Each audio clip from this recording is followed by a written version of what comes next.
tere! Selles osas ma räägin põgusalt, kus reiki iidne tarkus siis alguse sai, kes selle avastas ja meie inimkeelde, meie maisesse keelde tõlgendas ja arendas ja kes ka selle meile siia Eestisse tõi, meie siia maale, kodumaale sisse tõi. Aga see sai algselt siis Mikao Usui sündis 15. augustil 1865 Lõuna-Jaapanis asuvas Tanyai külas.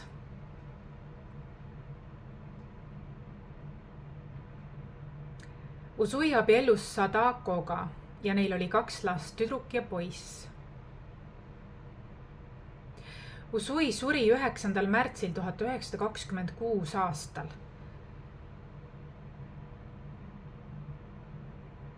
Tema keha maeti Sai-Hoi templisse, mis on Buda tempel Tokyo eeslinnas. 1938 aastal lubati võtta tema pilt hauakambris päevavalgele, mis oli tolle aja Jaapanis väga julge tegu. Ja pildistada seda. Mikao Usui külastas sageli Kurama mäge Kyotos, mis on hästi tuntud tugeva energiaga koht, et mediteerida seal asuva kose juures. Kord pärast järjekordset paastu ja mediteerimist kose all, mis oli kestnud 21 päeva, sai ta satori. Sõna satori ei tõlgita lihtsalt kui valgustumine.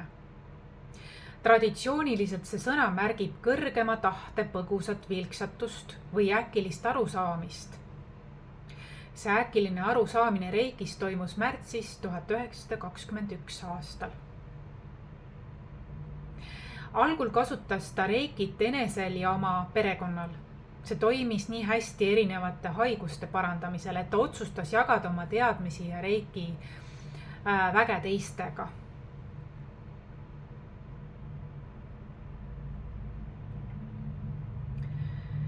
Ja ta asutas ka tegelikult oma esimese reiki kliiniku ja kui 1923 aastal toimus Tokyos Kanto maavärin, siis ta hakkas veelgi rohkem laiendama oma tegevust ehk tervendama haavatuid.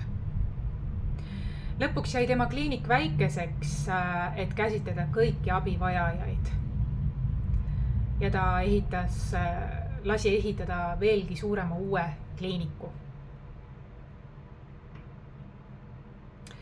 kus ta siis koolitas reiki koolitusi regulaarselt. Ja ta umbes 2000 inimest koolitas välja oma eluajal. 1924 aastal oli Jaapanis kokku umbes 40 reiki kool kliinikut.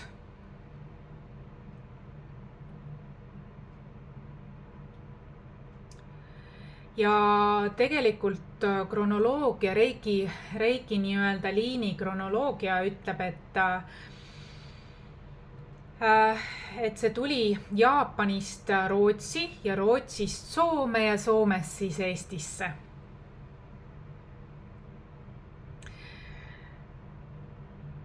Aila Norlamo oli Soome reiki ema nii-öelda.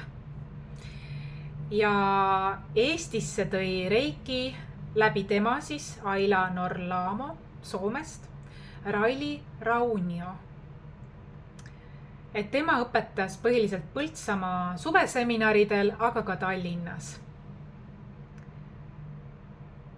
Ja ta on õpetanud sadu reiki õpilasi Eestis.